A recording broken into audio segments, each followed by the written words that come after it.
from the Department of Education, then Nsdma from Nagaed, you sign this thing and then sign the agreement and then pass it on to each other, and then we'll take a photo. I must thank the Nsdma for entering this program because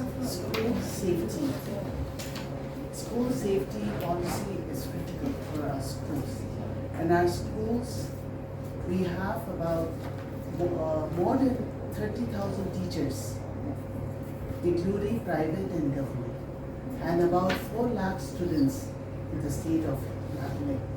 And these teachers and students, they congregate in the schools at fixed durations in the schools in the day.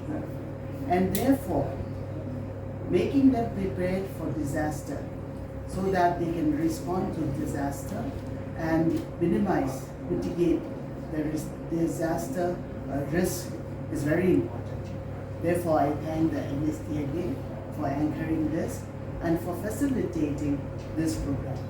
This way, our children and our teachers, in fact, our teachers will be better prepared to take care of the children. Thank you. We have structural and non-structural safety measures.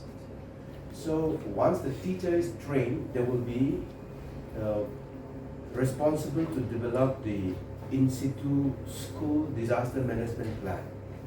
So once we have the school disaster management plan, what activities and what they will be doing at the school in situ, they will have to plan out. There are formats there in the policies. These school safety policies, when we look at structural, then we will look at the safety of the structure of the school. Non-structural, we are even capturing the bullying, bullying of some bigger or senior students to the juniors. Even to that extent is taken care. So there are many other activities that the school education, the school level institute will have to carry out here.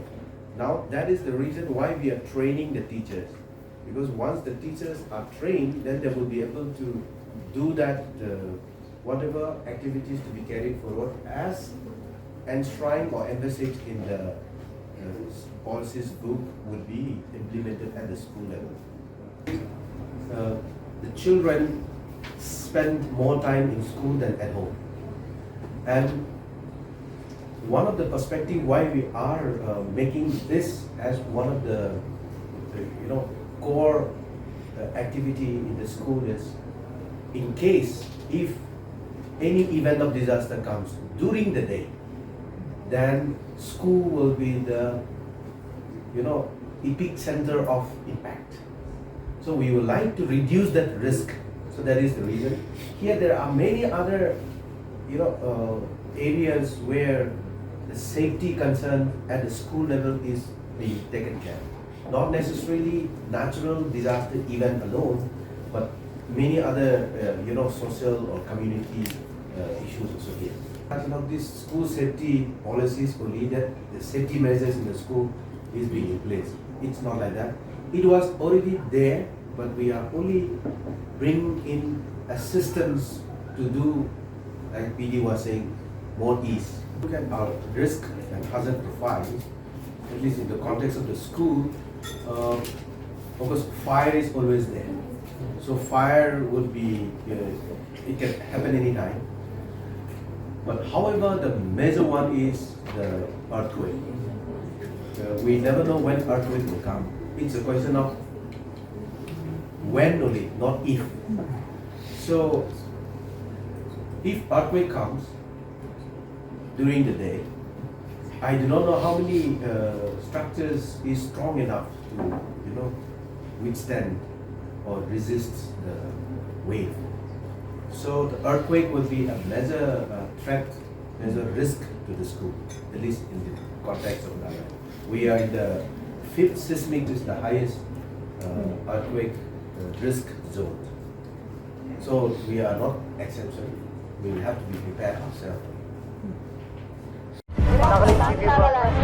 Nagaland TV, Sop Manulaga Awas. Watch us live on Geo TV and on your television sets as well. For Dimapu viewers, we are on channel number 994 in Global Chapter, and Kohima and Mokokchung viewers, switch to channel number 138 on Hornbill Digital.